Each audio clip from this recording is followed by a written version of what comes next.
nervous? No. Where's your answer? Dennis Beckham, let the ball out! Dennis Beckham! Dennis Beckham! Dennis Beckham! Dennis Beckham! Oh! Oh, no! Oh, yes! He missed it. Welcome to the Suffering from Joy podcast, Schadenfreude edition. We're going to talk a lot of shit this episode, so I hope everyone's ready. Riley brewed up a nice batch of a haterade for us. Joining us today, Seth, who knows everything. Seth, how you feeling?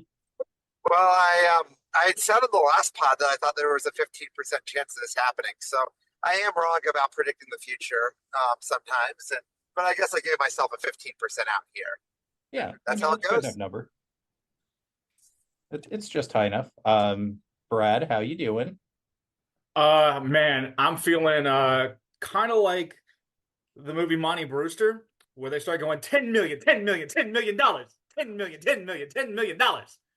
I'm happy. We're rich. Brewster's Millions? That one. Yeah. Okay.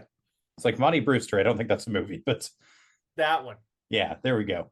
Also, special guest today, our executive producer, social media maven, and high priestess of FCTO. Is that your title? I think that's the most recent title. Okay, Riley's joining us today. So you guys want to talk shit about this emo kid?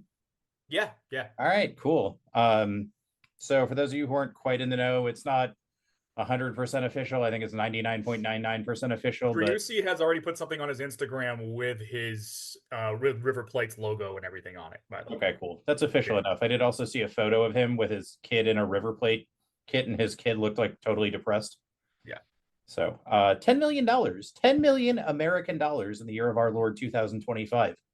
If you told me we were going to get that for Driussi 2 weeks ago, I would have been over the moon and super pumped and just said, hey, good for you. Thanks for your time at the club. We dragged this whole thing out into a whole drama thing, and now I'm at don't let the door hit you where the good Lord split you. Riley, how do you feel? It's high time he left. He hasn't been having fun here for a long time, and it is good that we're just going to cut that cord. Well, we don't have his friend on a DP contract anymore, so how's he supposed to be happy?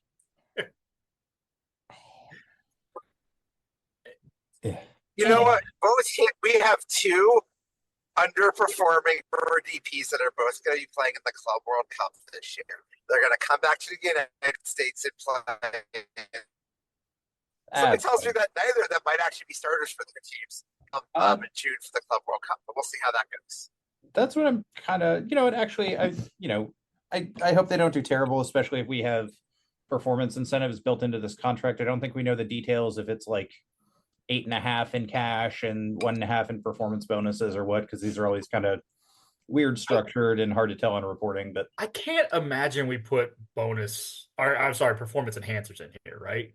I think the line sounded like it's 10 million and that's the price, and that if you want them, that's what it's going to be based on the negotiation, or based on what we've been able to piece together from reporting from all over the place. I mean, look.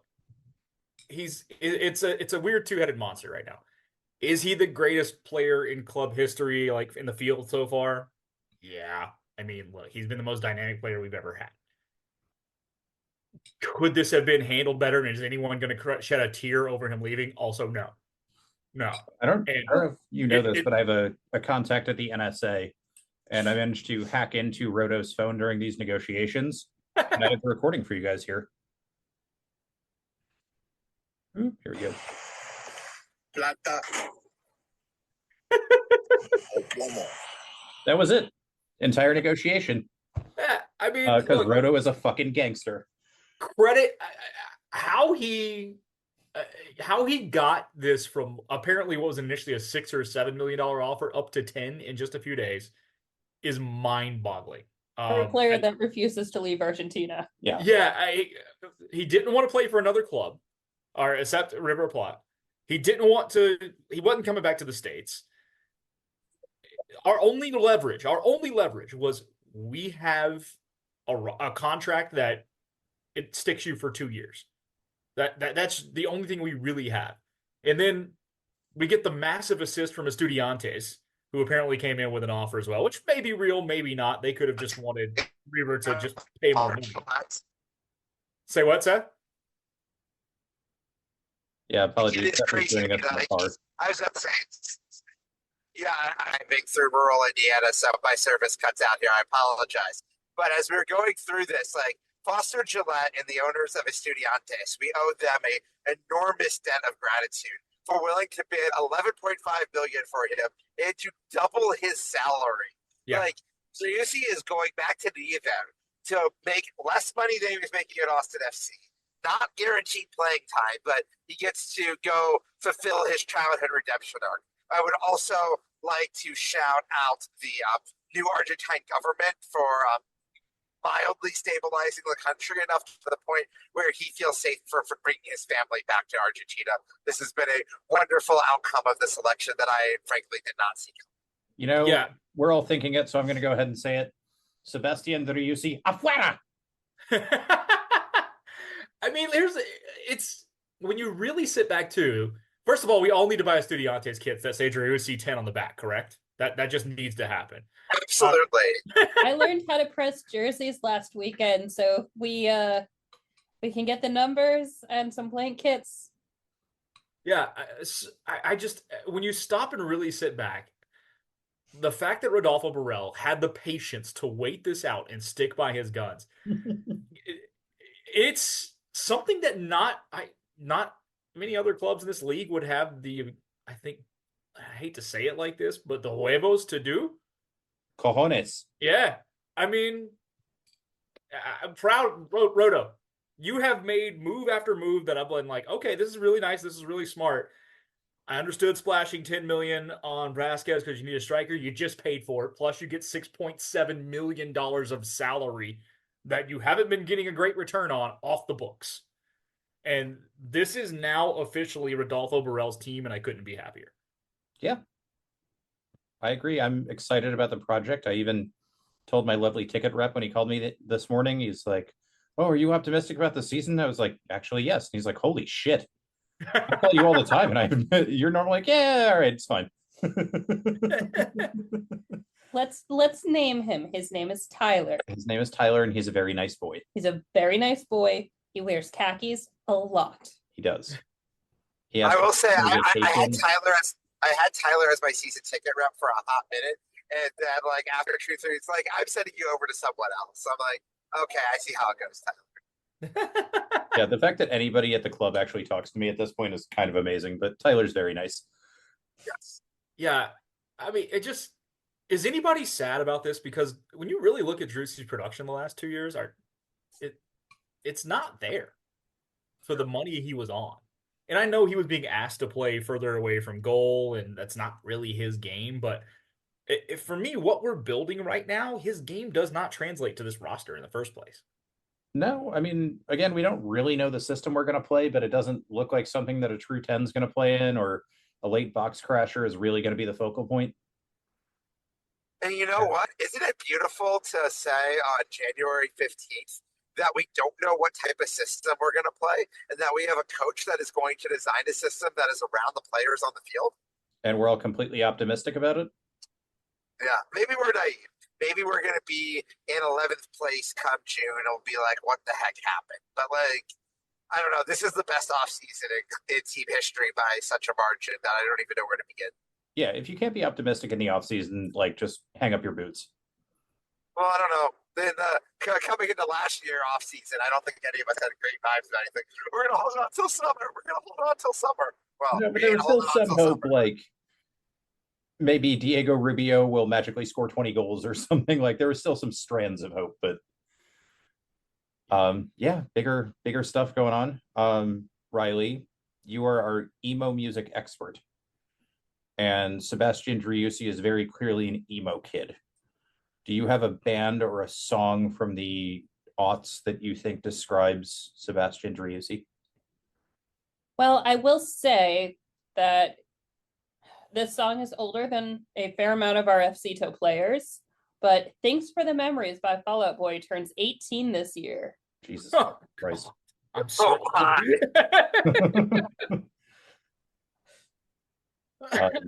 yeah, if you guys want to feel old even beyond that, two of Barcelona's players who are key match contributors right now were born in 2006 and 2007. Oh, which is like roughly when a lot of our listenership like graduated high school or college or had stable jobs or had kids or something. All right, so let's talk about the negotiation because it's been kind of protracted and weird.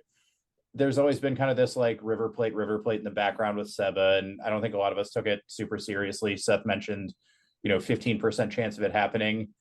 And then it started to really kind of like heat up.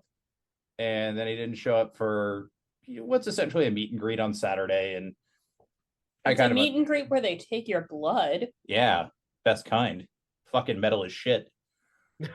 And he didn't want to partake in that, but I understand like if you don't show up to syllabus day to make a point, I kind of get it. And then when he started missing like actual practice and conditioning, I was like, okay, fuck this fucking guy. And then River tried to give us this giant like, no, we should only pay like 6 million. He wants to go home. Give us a discount. And that's when my fuck you. I'm so glad Rodo is a gangster stuff kicked in. The arrogance of some River fans that I've seen online, it's with that especially of you will take what we give you and that's fine. And you should just let him go because you're holding up the process. No, that's not how contracts work.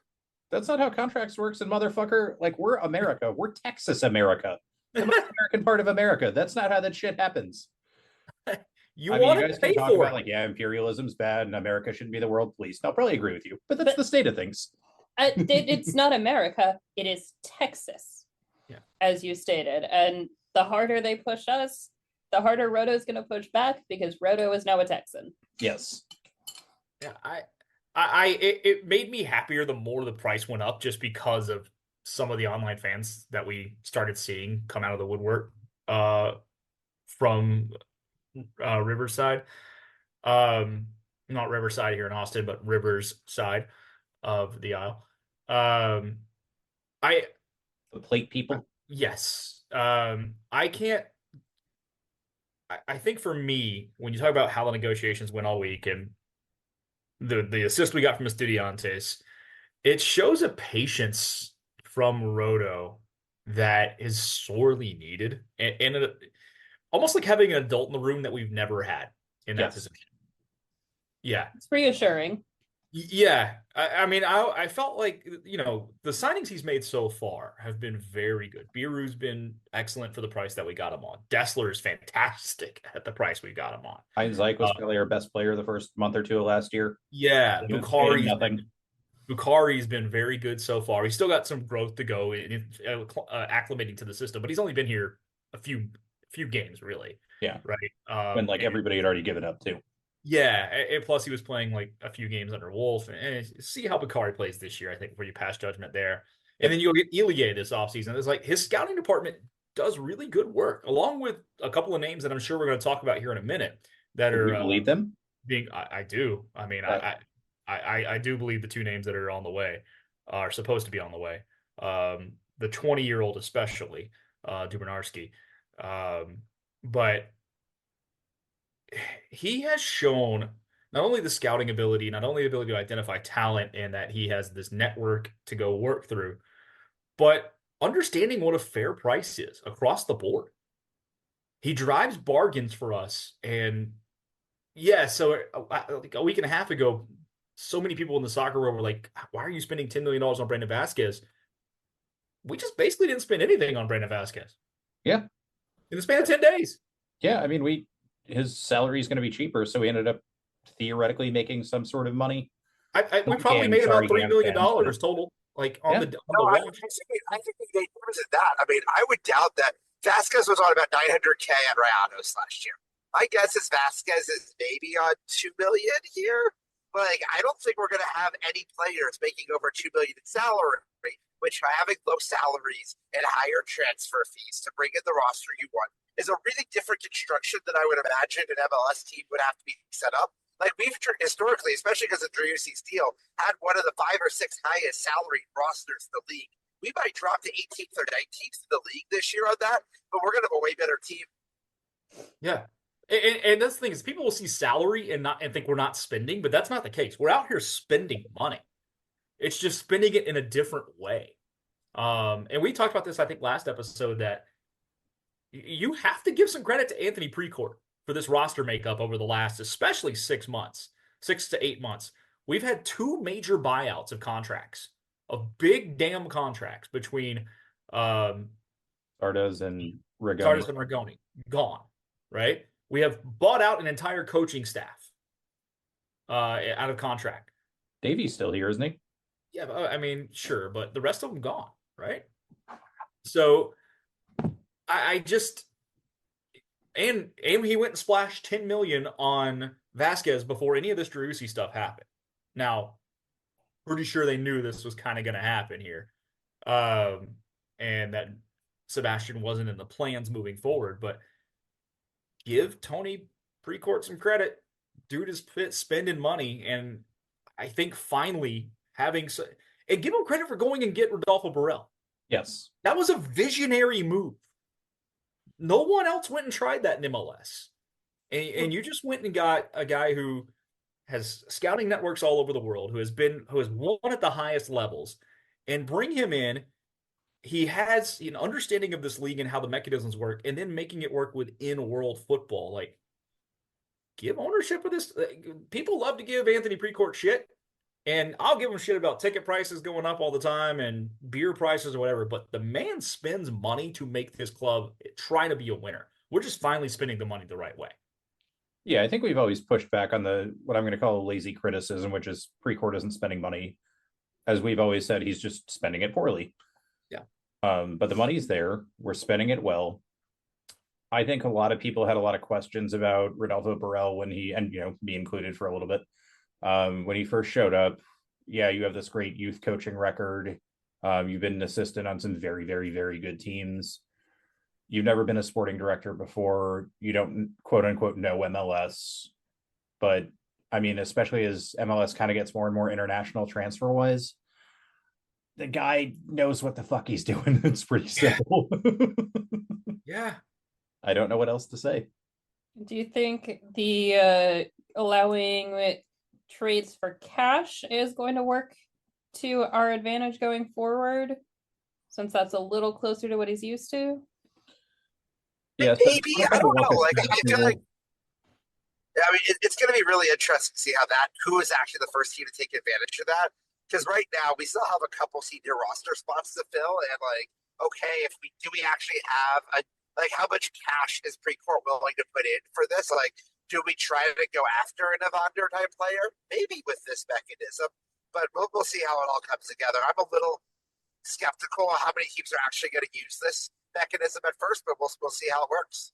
Yeah, it feels like the only way that works is for DP players, because you're not going to see too many opportunities where you're going to trade GAM for DP players, but trading cash would make more sense. Unless you are Veroni to Montreal, where New England was so ready to get rid of him. They were about to use a buyout. They're like, okay, we'll give it to you for $50,000 a GAM. Deal. Bye. Yeah, I'm excited. I don't know if there's actually a shot of us getting Evander, but I'm going to try to wish cast it as much as possible because we're already having this magical off season. He's one of the very, very few MLS players I've sat up and watched and went, that guy's fucking good. Yeah, I mean, he was the leading goal scorer in the Europa League the season before he came over. Yeah. He had 34 goal contributions in just 27 matches last year. Yeah, like there's some good players on good teams and they work well and they're efficient MLS players, but he's one of those guys that I was like, why are you here? You were so much better in this league. Yes. Well, I mean, look, I'm of the belief that if you have an opportunity or if he's remotely interested, then you move heaven and earth to go get him. Yep. Because if you can do that, finding a TAM level left winger shouldn't be that difficult. I think you can probably go find that. However, reports are out there that we're in deep conversations with a Liga 2 player named Mirto Zuni. I hope I'm pronouncing that correctly. Which very successful player for Granada. And Granada. Sorry. Yeah, I mean, listen, it would give us a hell of a front line of Zuni with Vasquez and Bukhari. The question then becomes, do we go get an actual attacking mid 10 as a distributor, or do we play a 2-8 system, a dual 8 system? Like, it feels like the 2 roster spots that we have still available. And Seth, correct me if I'm wrong, they're both international spots, correct? Only one is an international spot. Assuming we've signed Driussi, yeah, it would be. Yes. Actually, wait a minute. I'm trying to think. Yeah, it would only be one would be an international spot. Yes. Yeah. Remember, Driussi got a green card, so that he was no longer taking up an international spot. Got it. Yes, and I had forgotten about Nicholas Dubrasowski, a 20-year-old defensive mid from Argentina, who sounds like we are just finishing up the paperwork on, and he's going to be Ilie Sanchez's immediate backup, and I think he is the future at that 6 position for us in a year or two. Remember, Ilie is only on a 1-1, so makes sense to me that Ilie is kind of a bridge for a year or two until Dubrasowski, who will come in as a U22 player on the cap there, will take over long term, because the reports say he's coming in on a 4-year contract, so he'll be here a while, we hope. If you bring in Uzuni, the question then becomes, how do you play the midfield? Like I said earlier, I still think Evander, if you can somehow make it happen, that's the guy you go get, because all of a sudden you have an attacking core that rivals LA Galaxy across the board. Yeah, and I mean, it's MLS, so we're going to give up bad goals here and there. If we can score 5 a fucking game, awesome. Even just having a capability of it. Honestly, just making this team that not be depressing to watch. Obviously, we want to do as well as we can in the standings. We want to go on deep cup runs, deep playoff runs, do all of that.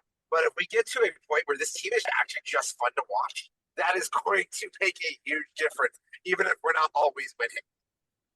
Yeah, well, I mean, Riley and I talk about this at games all the time. Like, can we just be like bad in a different way?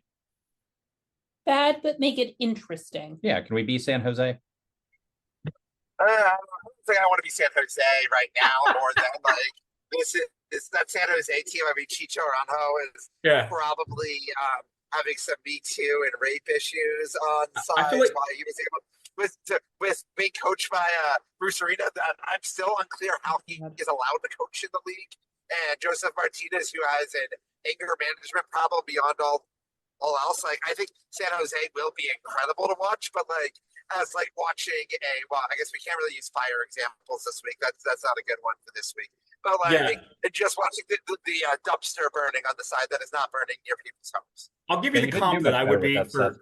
I think the comp I would want for bad but entertaining is actually Atlanta last year. Yeah. Okay. They had about this. We were about 1 or 2 point difference in the entire table for each side, but they were entertaining to watch at least. Yeah, that's all I want.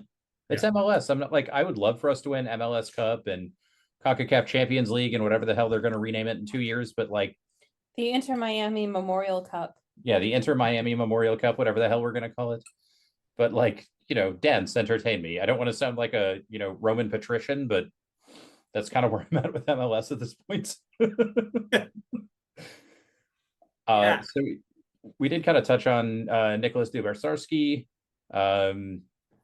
Argentine, I don't think we know a ton about him. He's been playing for kind of a lower level Argentine team development project. He is playing in the top division over there. Yeah, but not like a top level team. I mean, the top division there has 28 teams. It's sort of like, hey, I'm in the top league in MLS. It is sort of similar to that. Like if you are at a Boca, at River, at some of the top clubs, it's a different quality of play, even if you're playing against the same teams. But being 19 or 20 years old and getting what you call it, significant minutes, playing in 24 matches this past season is pretty impressive. Yeah, I mean, we'll take it. And then I think the rumors on the other guy, the Albanian striker from Granada, have cooled a little bit. Not according to Tom Bogert today. Okay. On his midday conversation on YouTube, he said that's still very real. Okay. So if Tommy Scoops is saying it in the US, it's probably worth listening to. Yeah, I do trust Tom Bogert. He's not quite David Ornstein yet, but I mean, we all want Evander, but Tommy also said that Austin is not really a player for Evander right now. Well, I mean, he's tier 1 when he says what I like, and he's tier 4 when he says what I don't. So, oh, I forgot to do our quiz since today is Derby Day. Brad, what do we think of Tottenham? They're shit, right? Riley, what do we think of shit? Tottenham. Thank you. There you go. That's all right. That's all right. Was that what you were talking about when you said after the end of the game they're playing? Yeah, they played the song from the darts at the end of the game. Whenever you win a set at the darts. Wait, they actually do Tottenham get battered everywhere they go, or? Well, no. So they sang that. I heard that while I was watching the match today. But at the end of the match, they were showing people celebrating in the stands, and one of the songs they played over the PA was the song they played at the darts. Whenever you win a set. Oh, nice. Chase us on my plan. Chase us on my plan. Okay. Thank you, Seth. I was trying to figure it out. I just know to go, oi, at the right time. That's really all I know. Which, by the way, there are 1,000 YouTube videos of various clubs singing Tottenham get battered everywhere they go. The first time Riley and I were in London, we were in a random tube station, and we just heard it echoing throughout the station. I think it was Brighton fans. Yeah. And it was the day they lost to Newcastle like 6-0 or something. But I do want to get that chant into the Austin FC verse because Tottenham and Dynamo scan in perfectly correctly. So if we can get Dynamo get battered everywhere they go, and I'm going to be a very happy person. Oh yeah, Brad, you have your QPR merch with you? It arrives tomorrow. Okay. So is it too late for you to add any Boca Juniors merch? I still feel like I'd probably go with Estudiantes for the assist. I do appreciate the spite for Boca Juniors here, but Estudiantes with the assist would make more sense for me. Okay. There was also a rumor that there was a syphilis outbreak at Boca Juniors, so maybe we don't want to be that close. I don't know if it's true, but that's the rumor. I don't know if you'd call 3 reported players an outbreak. I mean, that's an outbreak. That's point. I think it's 3. Three's a group at that point? Yeah, let's go with that. It's 3 more than it needs to be. Yeah, 3's a crowd. I don't want when it comes to syphilis. Yeah, I don't want to know details. Just like I don't want to know about this Lazio guy's dong or whatever the hell's going on there. It's robotic, and that there's an eagle involved. Yeah, guys, do your research. Look up Lazio dong guy. Just Google that. Lazio eagle. Falcon. It's a falcon. Yeah, it was a falcon. Yeah. Which, by the way, are Lazio and LAFC kindred spirits now since they both keep losing their fucking birds at games? Yes, let's go with that. Okay, good. I don't know that LAFC is a fascist club, though, right? No. I guess we should be nice to them. They're having a tough time right now. What? Go ahead. I was going to switch gears. Go ahead. So, circling back to the man of the hour and vaguely discussing fire, do we think that the River Plate fans are going to continue to love him if he plays the way he did here? There's already pressure on him online. Because he was so upset, and he's been blocking all of these people on Twitter from the Austin FC fans. How is he going to handle the pressure and threats of fire in Argentina? So first of all, I didn't know he was blocking Austin FC fans on Twitter. That's really funny to me. Social media maven. It's what we pay her for. Yeah. 2, he's already getting tweets directed kind of at him within the River universe that I saw today that was like, you need to produce for this kind of money or we are going to like break everything you have. Well, he was bitching last year, and I always thought it was like a translation issue, but that apparently we weren't not. letting cars on fire. Yeah, he wasn't motivated to play well because nobody was lighting his fucking car on fire. So have fun. I mean, dude, you decided to live in Leander. Like, well, also, like, yeah, nobody at the domain's gonna light your car on fire. Yeah, I mean, Or Leander. Or in Leander, yeah. Yeah, I mean, as somebody who lives up here, no. The most thing that's going to happen is, your order at Raising Cane's might take a little longer than usual. Yeah, did you go visit? It looked like Maxi Arruti was having a house party there. I only know the general area where he is up here, but I certainly don't know the house, and I would not stalk him like that. So yeah, I was going to say I know the neighborhood, and I'm not going to like dox him or anything. Some flary tempers out there. I don't think anyone would do anything, but like, if Aries wants to over his house. I think it's one of the things that at least with the 4 of us on this podcast, that like these are regular guys in some ways. Yeah, some of them make a lot of money, but like they're also like guys in their 20s and 30s that have silly egos and haven't quite figured out some normal things in life, and like they're just human beings. At the end of the day, it's sort of let them live their life. Yeah, we'll put pressure on them and other things to make sure that they perform, but like they're ultimately performing for our entertainment. And like, I don't want anything bad to actually happen to them in real life unless they're really shitty human beings. And if they're really shitty human beings and if bad things happen to them, that's fine. But like, it is getting to a world of like some of our fan base, which is nothing compared to River or to most of the hinchadas in Argentina. But like, come on, people, like just let them live their lives, whatever. Yeah, like if you're bad at kicking a ball, like I'll give you shit like from the stands, but that's where it ends. If you're like a terrible human being, I still don't think people should go light your car on fire, but it changes kind of the dynamic.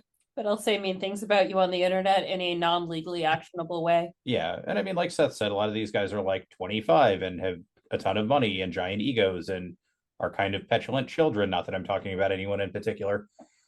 Yeah, Seth, you had mentioned it in another forum, but you know, when the Estudiantes offer came through, and of course we found out Seba said absolutely not going to play there, but you had actually mentioned like that would potentially put his life in danger down there.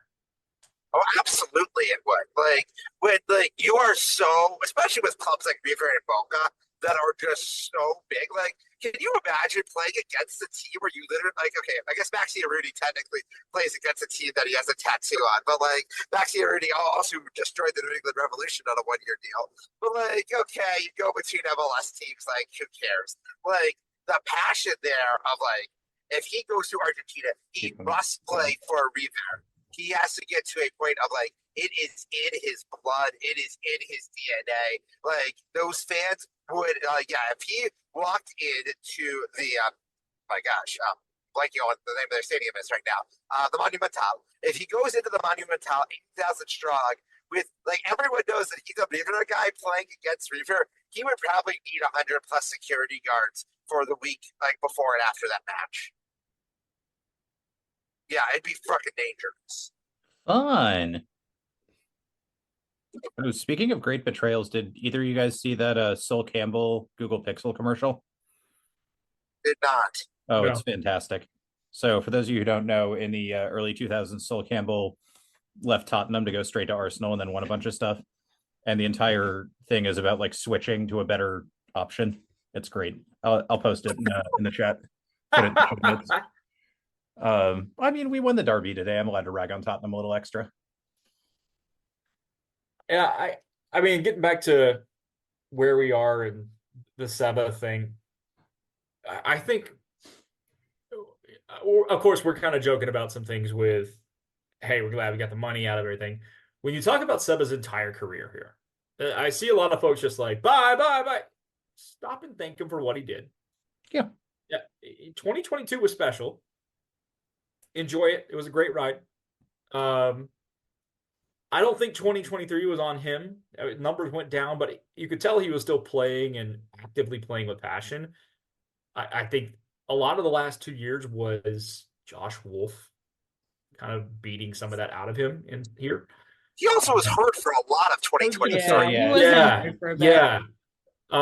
And I would also, I think the thing we don't have an answer to is what soured him so much on this club with the changes that we made this offseason to force the move. That's the answer that I would love to somehow get. I think we talked about this a little bit kind of in the internet sphere, but I think River Plate making the Club World Cup and him getting a chance to participate in that. Oh, hi, Scarlett. Kind of shifted that, and River having the money to actually buy him. Yeah. So I don't think he was having a good time here end of last year.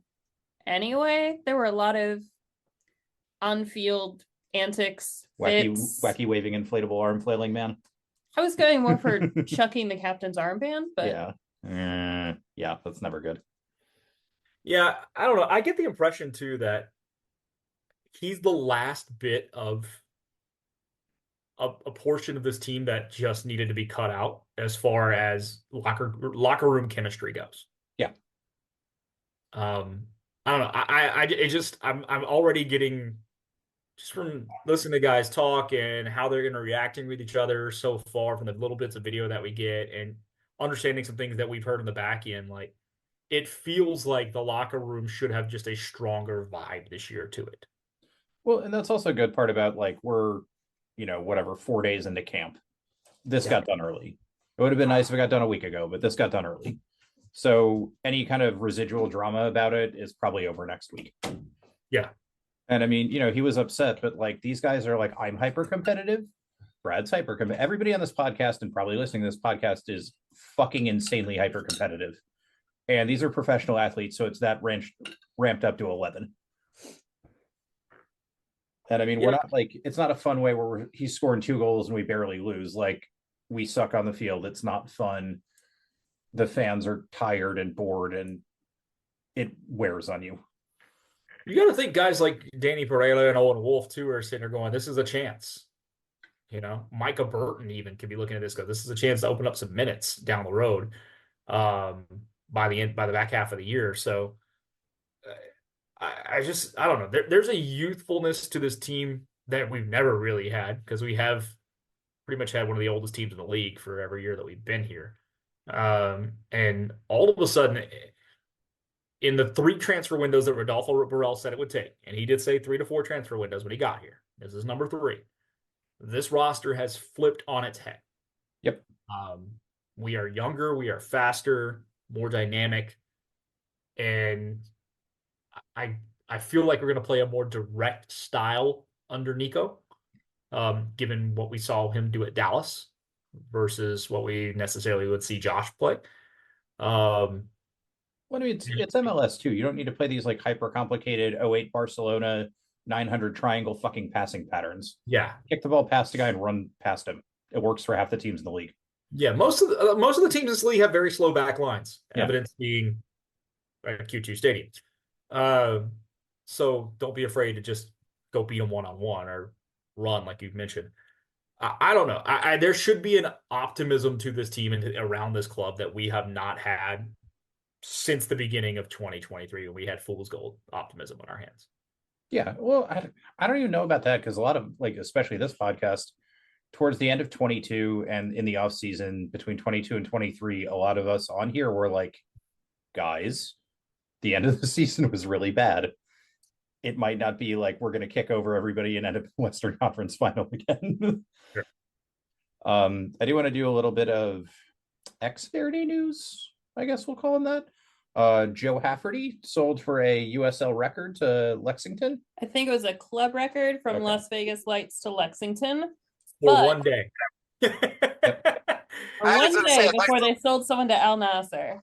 Yeah. Yeah, no, hey, it is all good there. Lexington got promoted from League One to the championship there. So they will be in the same league as the Lights are. So there's also going to be a Bluegrass Derby now, which is kind of cool that Louisville City and Lexington will be in the same conference, the same division in USL, which is pretty fun. Lexington also built a soccer-specific stadium and is going to be coached by a former Austin FC assistant. Yeah, Lexington's badge also goes hard. Nice. Yeah, it's a big horse. It's a giant horse, which makes tons of sense. It's awesome. But the Lights aren't going to be without a former Austin FC player. Val Noel is still there, and the Lights just brought in on loan Austin FC legend Nate Jones. Former Austin FC player, technically, and Riley is technically correct, which we all know is the best kind of correct. Do we think that Austin FC will ever have a first-round draft pick that is not traded or damned in the super draft under Rodolfo Burrell? Maybe just for fucks and giggles, but that's about it. I don't think any of those guys are going to see the field. Maxi's been linked with the Revolution. I think that's done, isn't it? It's done, yeah. Okay. So we'll get to see him again. Nice to see him in his here this year, that's right. We opened this talking about how much of a gangster Rodo is. Do we want to talk about his dealing with Austin FC press trolls? On the one hand, no, because trolls don't deserve comments, and Rodo can say whatever he wants as long as there's no physical violence. I'm fine with that, with treating that person however they want to be treated, because they haven't deserved to be treated well because of crap they've said. Well, I mean, if you're gonna dish out shit, fucking take it. Don't be a little bitch about it. Yeah. So what we've been told was said, I think, was made out by a couple of folks to be worse than what it actually is. I said this in Slack, in LB Slack, but I think people there are a couple of folks who said, well, this is, it's the kind of thing that would get Rodo in trouble. And I'm like, yes, if Rodo worked an office job, but he works in professional sports. And I'm telling you, and yes, I worked in the minor leagues. I get it, right? But I dealt with professional guys who had rings on their fingers from World Series. I've dealt with Hall of Famers. I dealt with guys who would end up being major players in the big leagues. The things that are said between media and players, coaches, whatever, aren't always pretty. And it's just kind of the world that is. So you can't put normal HR standards on sports. It doesn't work. I mean, you can try, and maybe they should issue like an apology. Hey, this was unprofessional. But even then, it would be a behind the scenes thing, right? Yeah. Shake of the hands. Hey, man, you know what? I stepped out of line, and sorry about that. But at the same time, Seth is right. This reporter, and I put reporter in quotes here because in my mind, he's not an actual reporter. He is someone who loves to take unsolicited shots at players and coaches in a very demeaning way. Like, there's a difference between criticism of performance and outright mocking. And this person loves to outright mock. So it gets like racisty too. I'm an upper middle class white dude. I'm far from the arbiter of like what the fuck is and isn't racist. Even some of this shit that like he says about Owen, I'm like, dude, are you fucking kidding me? I'm just, this is kind of to me, and I hate to be like this, it's a little what goes around comes around. Well, that's what I was saying. If you're going to dish it out, be able to take it. Treat people the way you want to be treated, right? Yeah. My understanding, I'm not a Spanish speaker, but from people that we trust and people who saw it and heard it, is there was nothing that Rodo said to me. It was in the MFer son of a bitch territory. Yeah, and like I don't really speak Spanish. I speak like I took Spanish in high school in America Spanish. Yeah, which is to say I don't speak Spanish at all. But I also played soccer with a lot of people who do speak Spanish, and I've heard that plenty of times. Yeah, and as someone who does, again, puede hablar en español, puede entender idioma. It's like, yeah, you say things like this all the time. Yes, is it usually said with on a mic to the like? No, like, is it more quote unquote locker room cheeseman talk? Sure, but like, you know what? Like, with the week Rodo's having, yeah, like, you know what? I'm fine with him doing that again, as long as you don't go into the physical violence realm. I mean, that's obviously, if you guys remember, Miguel Herrera, the former Mexican coach, now coached the Costa Rican national team as of a few weeks ago, won a Gold Cup and then punched a reporter in the Philadelphia airport the day after winning a Gold Cup. Did get fired for that, as he should. Like, there are lines across in my mind, but is what Rodo did 100% professional? No. Do I care? Not really. Just don't cross that physical violence line, and don't. And especially, like, it's another male reporter who is acting like an absolute jerk, and that's fair. And you know what? Like, we have amazing women who are covering this team in Spanish who are doing a really good job of it. That man is not the only person who is the only Spanish reporter that is covering, Spanish-speaking reporter that's covering this. Yeah, we have serious journalists. Yeah. Well, we have serious journalists doing it. I think We Are Austin TV is doing an excellent job as well, helping to cover this team. They give them a plug and a credit. But when Nico got hired, they were one of the outlets that was chosen for a one-on-one sit-down with Nico on introduction day, and it was all. And if I'm not mistaken, that entire interview was done in Spanish. So, and there's a reason for that, and that's because while there is criticism coming from podcasts like ours or podcasts like theirs or, outlets, the criticism is about performance on the field. Yes. If you keep it between the white lines, it's fair game. That's always the rule here, y'all. Yeah. Though I was told by a very reliable reporter from Moon Tower that the one necessity to be an Austin FC reporter is that you need to have an old-timey hat with a press ticket on it. Like Philip. Yes. So I have one an we have for old-timey the hat. dog. I have an old-timey hat, so I just got to put a little press thing on it. Well, Yeah. You're also like an award-winning journalist, so Years and years and years ago, yes. they're right behind you. So, no, but I do want to, like, while we're talking about this, they're good reporters. You mentioned We Are Austin TV, Michelle Sanchez. There are too many to name. Yeah. Like, I'm glad that we're in a space where there's like a bunch of things going on, and like, hey, I may not like the things that everybody else who does podcasts or does reporting says, but like you said, it's respectful and it's I disagree with you because X, Y, and Z. It's not, I'm going to take shots at your heritage or parentage or something like that. It's performance criticism, not personal criticism. Yeah. Except for our discussion on Driussi, which is both. And he's no longer an Austin FC player. Therefore, I feel comfortable. In my defense, he started it and his car is worth more than our house.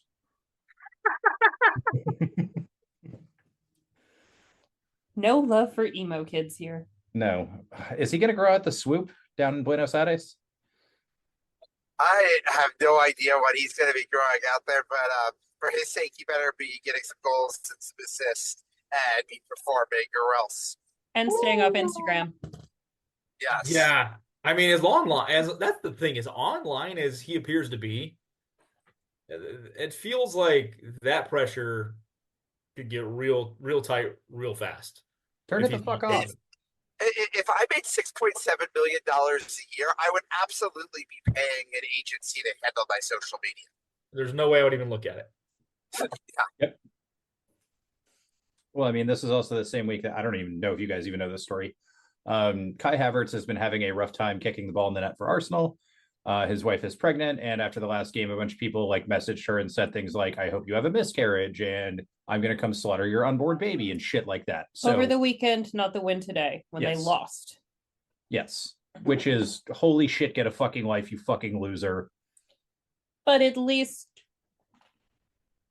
probably should have had somebody in charge of managing her social media, I guess, too. It's ridiculous that like you're married to someone who kicks a ball for a living and you have to do that. I mean, it's ridiculous that anybody would on himself. It's ridiculous that anybody would send those messages in the first place. Like, stupid. But unfortunately, it's the world we live in. Yeah. And social media in that regard is not getting any better. So it's only going to get worse, to be honest with you. By the way, follow us on Blue Sky, right? It's our tag. I think it's Suffering Pod still. Okay. Yeah. I don't know. I think to try to wrap a bow on this, though, like, long story short, we're happy Driussi's gone. I'm happy for some of the memories he's given us. But listen, $10 million is $10 million. And I think the most glaring thing in the MLS sphere today was everybody who covers this league was just in awe of the fact that somebody was willing to pay $10 million to Sebastian Driussi today. Yeah. And we got it, like I said, we got it over the line early. So, I mean, we're making fun of Seba today. I'll be over it, if not next week, well, by the time we kick a ball in the regular season. Wish him nothing but the best, although I may start rooting for Boca Juniors just because I don't like the way River treated us, but that's business. Yeah. The other thing too, when you think, I know there's some folks out there who says you can't lose this kind of a talent, and how do you replace it? Y'all remember last year when he didn't play some games and we were better? Well, also, like, part of it is it's a changing of the guard. We're moving on. This is Rodo and Nico's squad now. Yes. And I think that's also part of, I don't know if we have a great option otherwise, but why we're all pretty sure Ilya is going to be captain. Yes. And he might be a transition captain for just a year or something, but like, we need some adults to get this club in charge. be transferred over to being a more youth-led movement. And excited to see that happen. Yeah, I can't tell you how long we've been asking for fucking adults at this club. Yeah, I feel Adults like if, that act like adults, not just elderly strikers. I feel like if we do sign Uzuni, that whoever we bring in into that midfield role is probably going to end up being the long-term captain after Ilie has served his time here. That kind of feels like where we're headed. I think you could look at somebody like Danny too. He's an OG. As long as I he's almost tweeted you this yesterday, Brad, to ask you why the answer is not Danny, because I know the answer is not Danny right now, but I wanted to know what your top reason. I need Danny to learn how to not get a yellow card for every 5 minutes he's on the field. That was my answer. Yeah. What do you got against Granite Xhaka? Well, hey, I mean, how proud would you be to have an Albanian in this roster? Shaqiri. Yeah, I'd be happy. I like my Balkans. I still like the Balkan Scandi. That's like hitting the fucking lottery for me. Yeah. Start yelling shit in Swedish, and he's like, "What?" By the way, did we ever hear back from Adam Lundqvist? No, Adam Lundqvist is still ignoring me on Instagram. It's okay. Okay, it's been 4 months, 5 months. Yeah. Yeah. All right, Adam, if you're listening, the offer's still out there. We'll head back to Göteborg and interview you. I'll Venmo you money. Yeah. I'll trade you a scarf. I don't really care, dude. We do need to get a scarf. All right. Anything else you guys want to add, or should we put this hour of absolute fucking banter out into the universe? Hey, you know what? Adam Lundqvist got $600,000 in GM for Boston FC. Hey, I'll take it. Best thing he ever did for me. Unbelievable. All right, so put this up to a quick vote. Bigger miracle this are in this last 6 months from Rodolfo Borrell or so. Getting $10 million today for Sebastian Driussi, or selling Johan Romagna for $750K. I'm sorry, not Romagna, Valencia. Excuse me, Valencia. Got my. We got money for Valencia?